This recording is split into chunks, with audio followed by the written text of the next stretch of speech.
In the heart of southwestern Nigeria, within a small, close-knit community, lived two friends, Amora and Chioma. Their friendship was the kind that legends are made of, from the days of chasing butterflies in primary school to the late-night study sessions in their tertiary institution.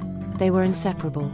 Amora, with her flair for storytelling, chose mass communication, while Chioma, with her love for science, delved into biochemistry. After their graduation, their paths converged once more for the National Youth Service in Abuja, a city that would change their lives in ways they never anticipated. It was here that Amora encountered Suleiman, the heir of a northern billionaire family. Their meeting was like a scene from a fairy tale, filled with immediate chemistry. Suleiman's affection for Amora was profound, treating her with a kindness and respect that soon made him more than just a friend in her life. As their relationship deepened, Amora found herself drifting away from Chioma, spending more time with Suleiman, which stirred feelings of neglect in Chioma. Chioma, I get it. You're upset because I've been less present. But please know, our friendship means the world to me. It's just that, with Suleiman, I might be looking at a future together. My mother has been hinting I should bring someone home after my service, Amora confided, trying to bridge the growing gap between them. Chioma, recognizing the depth of her friend's feelings, apologized for her jealousy. I'm sorry for my reaction. We're at that stage where we should think about our futures, she admitted, vowing to support Amora's new chapter. Suleiman's love for Amora was undeniable. He looked at her with a devotion that was almost reverent. 6 months into their whirlwind romance, he proposed, and Amora accepted, her heart soaring with dreams of a shared future.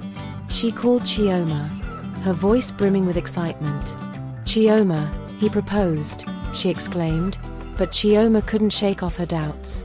She knew Suleiman loved Amora, but cultural and social expectations in their society sometimes dictated different outcomes for such unions. Are you sure his family will welcome you? Chioma voiced her concern, hinting at the potential cultural divide. Why would you doubt that? Amora responded, puzzled by the question. I just don't want you to be hurt, Chioma clarified, her worry genuine. Amora sighed, understanding the concern but also firm in her belief. I know it's a big step, our families are from different worlds, but I trust in our love. Suleiman has spoken highly of his family. We're meeting them next week, she shared, a mix of nerves and excitement in her voice. Chioma, despite her reservations, offered her support, hoping for the best outcome for her friend's new journey. The day after their heartfelt conversation, Suleiman arrived at Amora's modest apartment in a sleek, black SUV that screamed luxury. He stepped out, his eyes finding Amora as she walked toward him. With a gentlemanly gesture, he opened the car door for her, his voice a soft caress. You look ravishing, my queen. Chioma watched this scene unfold from her window, her heart heavy with a jealousy she dared not voice, her smile forced as they drove away. 4 hours passed like an eternity for Chioma, her mind filled with dark fantasies of rejection. When her phone finally rang, it was Amora. Hoping against hope for a tale of woe, Chioma answered. What news could she possibly share, she thought, almost wishing for Amora's misfortune. Instead, Amora's voice was a burst of joy from the other end. Chioma, they love me. Suleiman's family has embraced me with open arms. They're not only welcoming me but funding our entire wedding and honeymoon. And guess where we're honeymooning? Paris. Chioma's heart plummeted, but she managed a congratulatory response, her voice an echo of the happiness she didn't feel. As soon as the call ended, her reflection in the mirror showed a face drained of color. She whispered to herself, Chioma, you're better than her in every way. Why is she marrying before you? Suleiman was supposed to be yours. You saw him first, but you didn't know he was rich. Amora must have known, that snake. But Suleiman belongs to me, and I won't settle for less. 2 months flew by, with wedding preparations taking over their lives. Chioma, though her heart was elsewhere, was the epitome of support, ensuring everyone noticed her dedication. She ran errands for Suleiman's mother, picked up his suits, and helped in any way she could. I never knew your friend was so hardworking, Suleiman commented to Amora while they shopped for the wedding. "Chioma and I have been through everything together since we were kids," Amora replied, her voice full of pride for her friend. The day they'd all been waiting for finally arrived. The wedding was a grand affair at the city's most opulent event hall, with Chioma standing by Amora's side as her maid of honor. The ceremony was like a scene from a fairy tale, attended by the who's who of the country, all there to celebrate the union. 3 months after the wedding, Amora shared her pregnancy news with Chioma, who, despite her inner turmoil, feigned excitement. 6 months later, Amora gave birth to a vibrant baby boy, bringing joy to all but stirring more envy in Chioma's heart. Suleiman ensured Amora wanted for nothing, both in love and in wealth. 3 years later, for their 4th anniversary, they threw a lavish party. Chioma, ever the helper, was there, assisting in every way, her selflessness noted by everyone.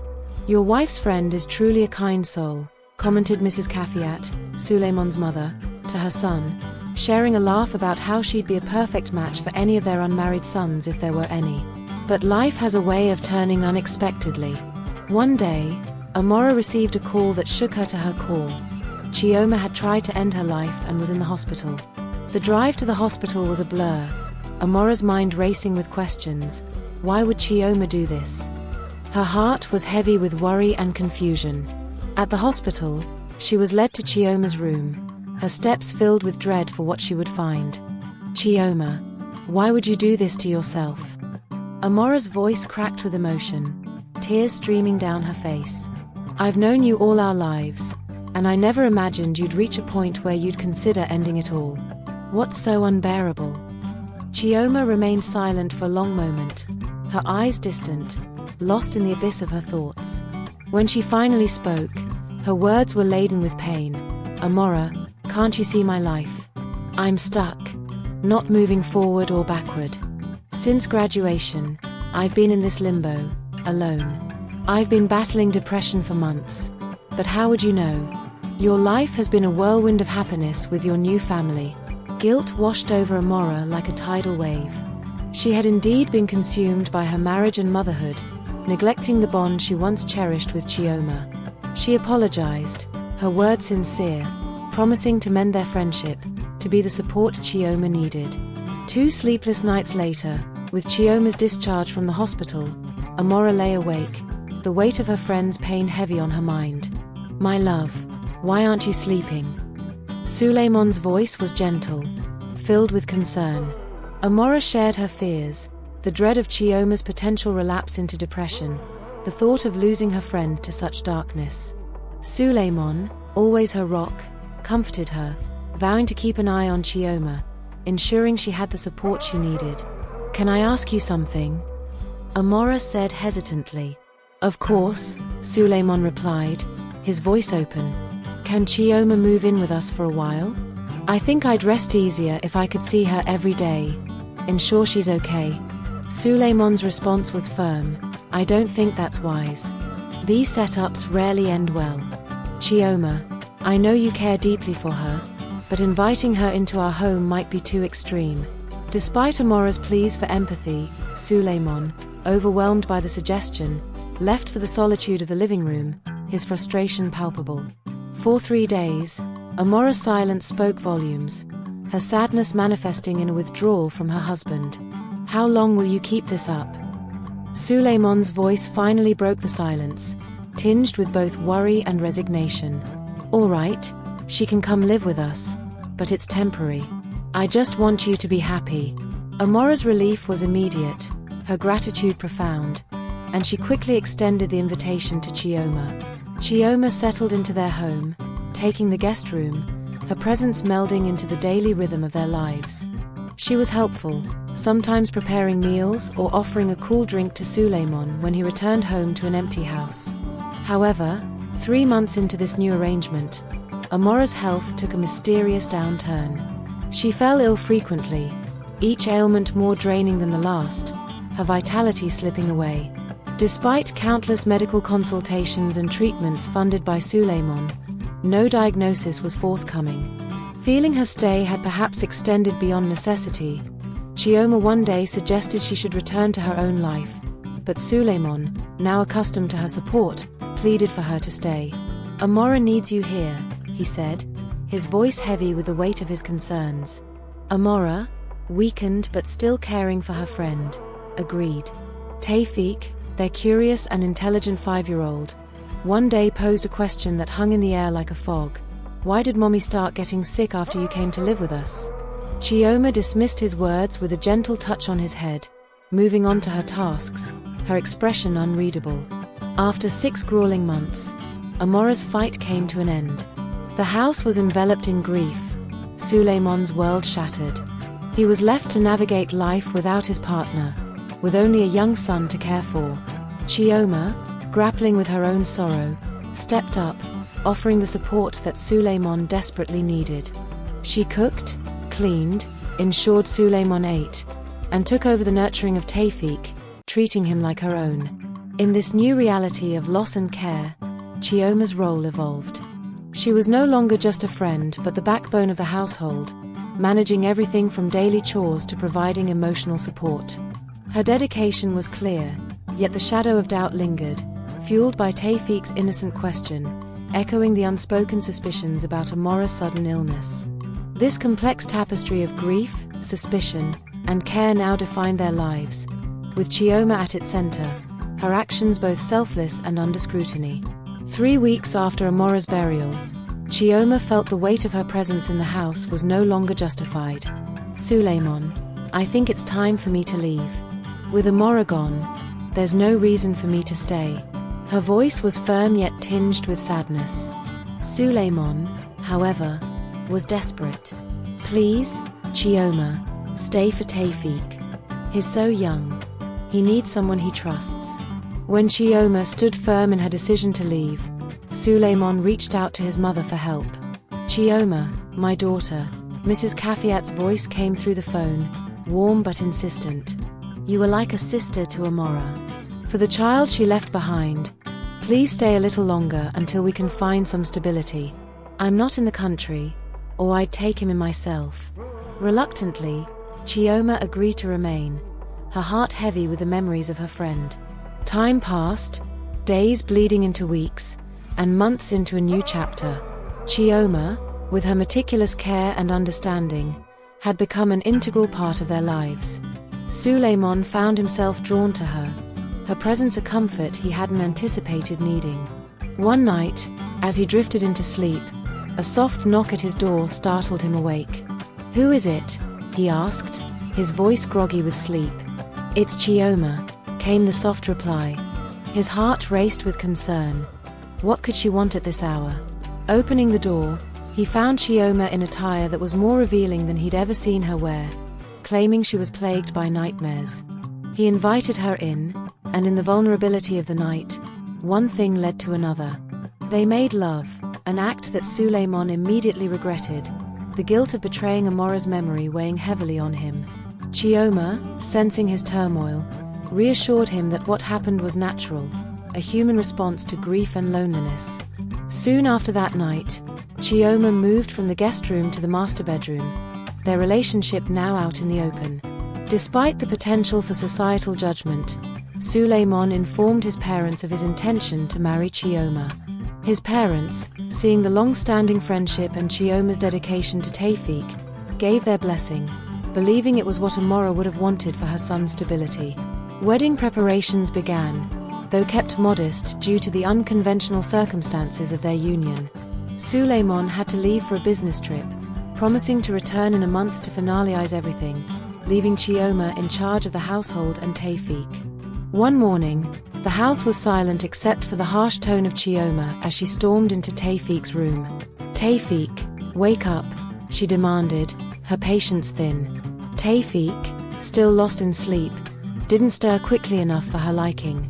In frustration, she pulled him from the bed, his small body hitting the floor with a thud. He woke up crying, only to be met with Chioma's scornful glare. "Be quiet, you ungrateful child. Do you think I'll spoil you like your mother did? Get up and wash the dishes before I lose my temper. Here, in this house, I give the orders." Tawfiq, who had never even touched a dish in his life, was bewildered. The sink was filled with dirty plates from last night's dinner. Hesitantly, he started washing them, his small hands struggling with the task. Once he managed to clean them, he went to Chioma, his stomach growling. "I'm hungry," he said, his voice small. Chioma, after a long, cold look, informed him, "You'll eat at 3 p.m. There's no food left until your father returns, so we ration." Tawfik's tears began anew, missing his mother's warmth and care, forced to return to his room with an empty stomach, waiting out the long hours until he could eat. In this new dynamic, Chioma's control over the house was absolute, her nurturing facade from before now replaced by a harshness that left Tawfik feeling more alone than ever. The house that once echoed with laughter now held the silent tension of a changed reality, where love had turned to obligation and kindness to control. At 2 p.m., Chioma's voice cut through the silence of the house like a sharp blade. "Tawfik." He jolted from his room, his heart racing. "Why didn't you mop the kitchen floor after washing the dishes?" Confusion clouded Tawfik's face. He had no idea he was supposed to do more cleaning. He pleaded, his voice desperate, "Please, Auntie Chioma, can I have something to eat? It's almost 3 p.m. I promise to mop later."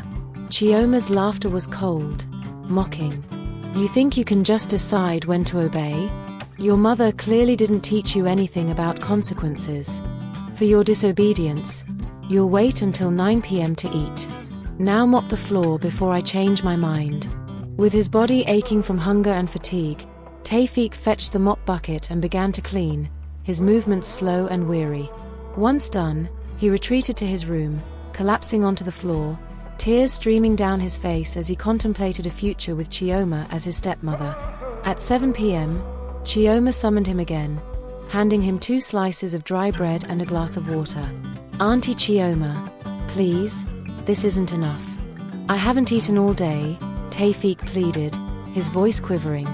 "What do you think that is, stone? If you don't want it, the dogs will eat it," she retorted.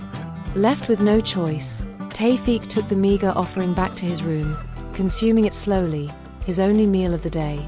"My love, I've missed you so much," Chioma cooed into the phone, speaking to Suleiman. He informed her he'd be returning from his business trip a week earlier than planned. Panic gripped Chioma. Tawfik had become noticeably thinner and sickly from her harsh treatment. If Suleiman saw his son in this state, her plans could unravel.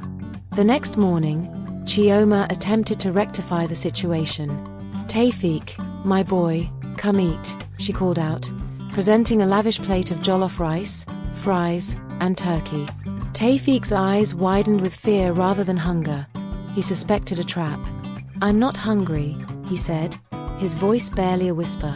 Chioma's anger flared, but she masked it with a smile, apologizing and urging him to eat.